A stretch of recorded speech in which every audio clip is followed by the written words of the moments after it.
فيديو النهارده اقول لك ازاي تبني تطبيق فلاتر من خلال انتي جرافتي وتربطه كمان بقاعدة بيانات سوا بيز. انا النهارده بنيت تطبيق لمتابعة اسعار الذهب وكمان في محفظة عشان المستخدم يقدر يحفظ الذهب اللي عنده ويعرف الاسعار لحظة بلحظة. ده تطبيق انا بنيته في خلال 10 دقايق بس. كمان تقدر كمان تضيف في صفحة تسجيل دخول زي ما انت شايف، كمان مربوط بقاعدة بيانات. يعني هنا مجرد بس ما ادخل بس اسم المستخدم او البريد الالكتروني وادوس دخول هيبقى عندي حساب على طول. زي ما انت شايفين الواجهة فخمة جدا، وزي ما انت شايف هي دي قاعدة البيانات للمستخدمين. هتقدر تعرف مين اللي سجل والايميل بتاعه. كمان هنا جولد بورتفوليو الحاجات اللي سجلها المستخدم وكمان القيمة بتاعتها، يعني يبقى عندك كل البيانات هتكون متسجلة عندك في قاعدة البيانات. وكل ده في خلال ثواني من خلال سوبا بيز ومن خلال انتي جرافتي ومن خلال الاي بي اي المجاني اللي جابه لك النهارده حتى بدون تسجيل دخول، اللي هيجيب لك الاسعار لحظه بلحظه وبشكل مجاني بدون اي اشتراكات. ركز معايا عشان الفيديو ده مش هتلاقيه في اي مكان تاني. يلا بينا نبدا الفيديو. متنساش اللايك الجميل بتاعك والاشتراك. اول حاجه يا صديقي هتفتح عندك جوجل انتي جرافتي بالشكل ده. طبعا بتسجل دخول بجوجل، احنا اتكلمنا عن الموضوع ده اكتر من مره في اكتر من فيديو. بعد كده هنا هتدوس على الاكستنشن وتتاكد ان انت مثبت فلاتر. تبحث هنا بمربع البحث فوق تكتب فلاتر تكون مثبته ودارت. بعد ما بتثبتهم هنرجع تاني للواجهه. اول حاجه اول ما تفتح هتدوس كنترول شيفت بي، وبعد كده هتكتب فلاتر نيو بروجكت. بعد كده هتختار اللي انت هتثبت ابلكيشن. هنا بيقول لك فين مكان الابلكيشن اللي انت عاوز تثبته. هنعمل ملف جديد نيو فولدر ونسميه مثلا جولد فولت، وبعد كده بندوس سيلكت فولدر كرييت بروجكت، وبعد كده بتسمي هنا اسم البروجكت بتاعك او المشروع بتاعك، فهسميه برضو نفس الاسم. لازم الاسم يكون بالشكل ده يا شباب. وبعد كده بندوس اوكي او انتر. وبعد كده بعد ما عمل لنا كل الملفات هنيجي على ملف اسمه ليب، وبعد كده نضغط على مين دوت دارت. تنزل تحت بتختار الجهاز اللي انت عاوز تعرض عليه الشغل بتاعك. تقدر تعرض على كروم او ايدج، او لو مثبت اندرويد ستوديو هتقدر تعرض على شكل الموبايل اللي انت عاوزه. فانا مثبت اندرويد ستوديو فاختار كده شكل الموبايل. طبعا هو هنا بيعمل اتصال، خليه يتصل عشان نشوف مع بعض. بعد كده عشان نتأكد اللي هو متصل بشكل صحيح مع انتي جرافيتي بندوس هنا على الرمز ده وبنختار ستارت ديباجين. طيب هو هنا اداني خطأ اللي هو مش شغال. اسهل طريقة اعملها عشان اصلح اي خطأ هاخد الخطأ ده كله نسخ بالشكل ده، وبعد كده احطه في المربع بتاع جيميناي عشان يحل المشكلة.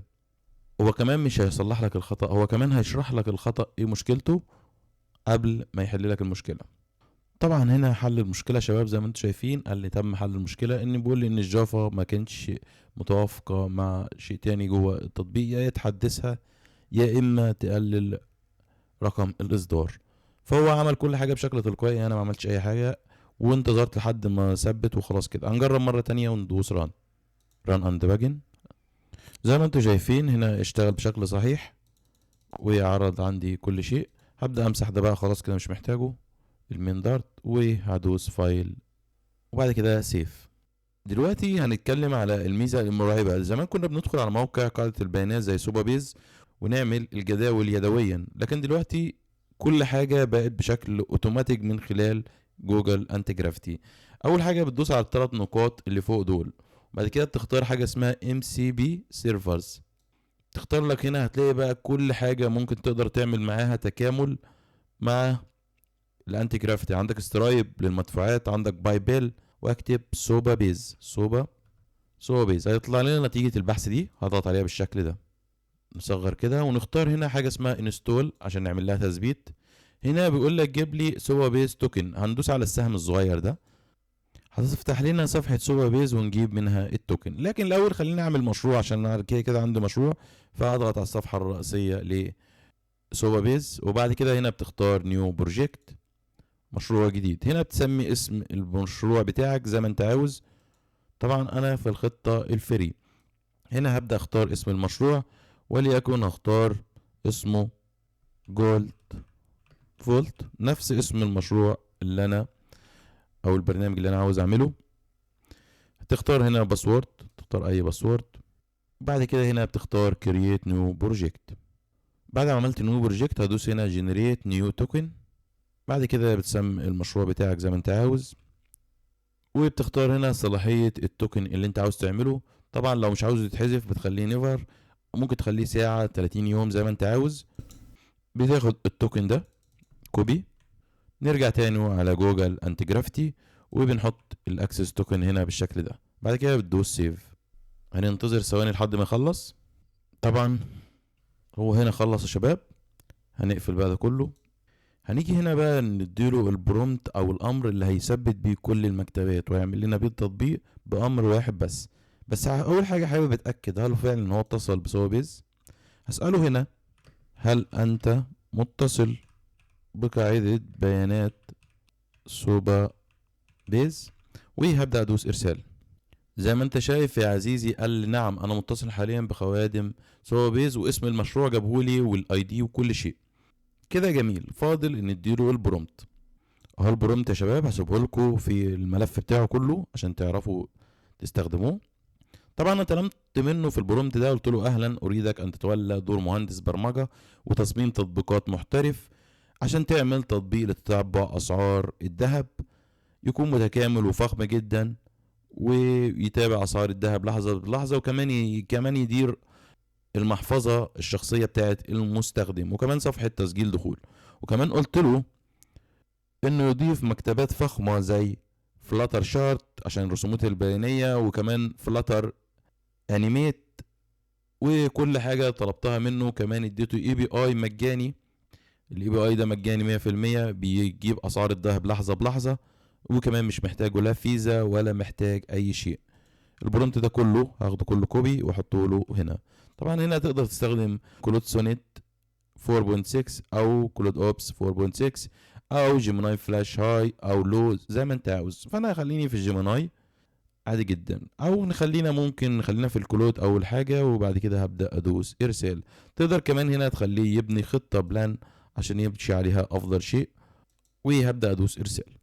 تقدروا تستعينوا في كتابة البرومت بجوجل انتي جرافتي نفسه، وتقدروا تقولوا له انا عاوز اعمل تطبيق كذا وتوصف له فكرة التطبيق وهو ينفذ لك اللي انت عاوزه، ويديك كمان البرومت ويبدأ هو ينفذ. او تستخدم جيميناي. طبعا هنا هو قال لي هيعمل ايه. قال لي هنشئ جداول جوه سوبا بيز، وقال لي هضيف مكتبات زي ما انا قلت له، وهبني 10 ملفات كاملة الوان ذهبية والتصميم. وقال لي هستخدم اي بي اي مجاني عشان اسعار الذهب وكل شيء. هبدأ هنا بقول لي هل تريد المتابعة؟ وانا هبدأ فورا. هدوس له اقول له موافق. طبعا انا قلت له موافق على الخطة اللي هو عملها. هنا كل الملفات هتلاقوها هنا اهو بتسيف عندكم على جهاز الكمبيوتر. طبعا هنا هو خلص، فهدوس هنا accept all زي كده، وهبدأ اسأله هل هو انتهى ولا لا. اقول له هل انتهيت عشان برضو اتأكد اللي هو خلص اللي بيعمله ولا لسه. طبعا هنا بيقول لي انا لسه في شوية مكتبات ما ثبتهاش، ودوس رن. ادوس رن لحد ما يخلص. طيب اخر خطوة هو بيقول لي اكتب عندك في الترمينال الامر ده. طيب الامر ده انا مش هكتبه، انا هاخده كله كوبي كده عشان يشغل لنا اخر حاجه في اخر امر اهو في ريتر ران، عشان يشغل لنا التطبيق اللي خلص وكل حاجه. هبدا اديله الامر هنا اقول له نفذه، وهيبدا دلوقتي ينفذ كل الاوامر دي ورا بعض من غير ما انا اكتب اي شيء. طبعا هدوس امر ران عشان يشغل اول امر.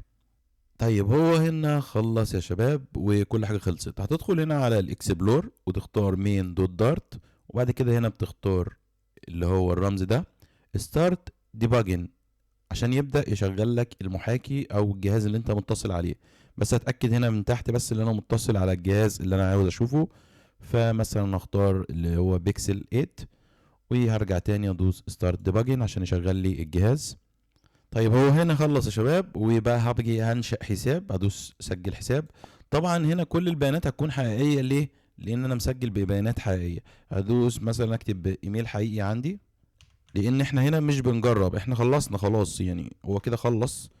فعشان يجيب لي كود اكده، وهوريكم في قاعدة البيانات كل حاجة اتسجلت.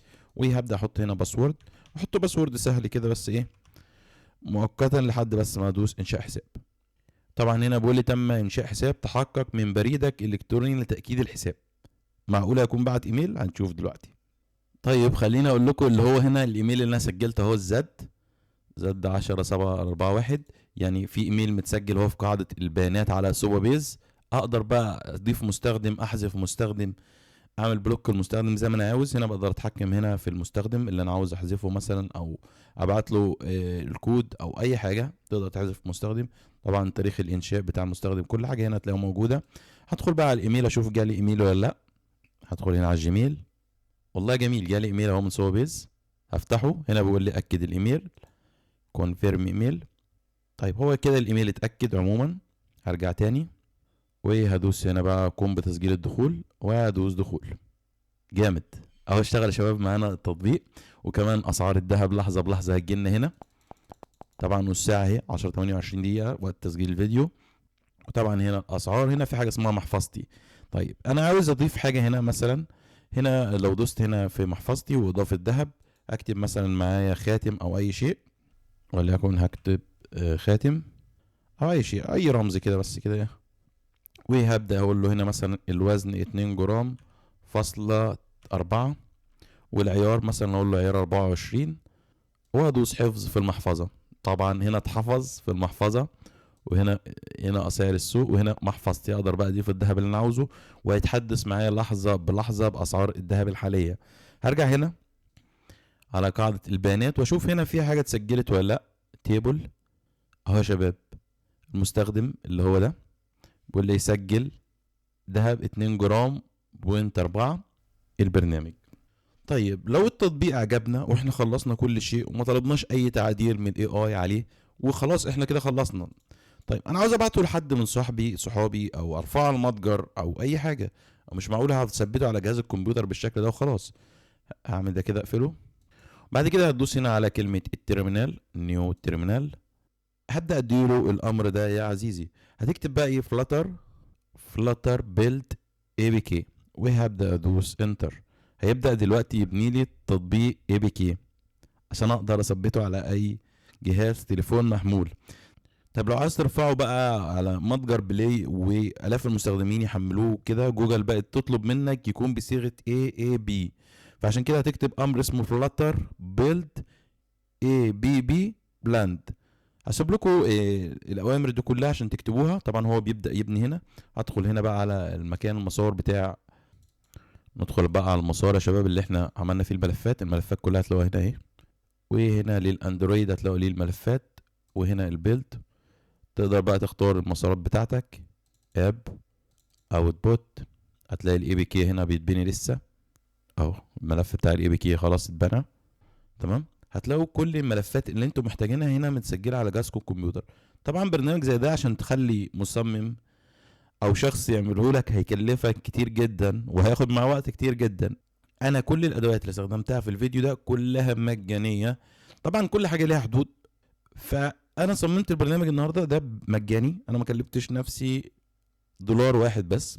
ولحد كده اكون خلصت فيديو النهارده. اتمنى يكون عجبكم، تعملوا لايك واشتراك في القناه. وهسيب لكم كل الاوامر وكل الحاجه استخدمتها وكل المتطلبات اللي انا استخدمتها النهارده في الوصف او في التعليق المثبت. والى اللقاء في فيديو جديد، ومع السلامه.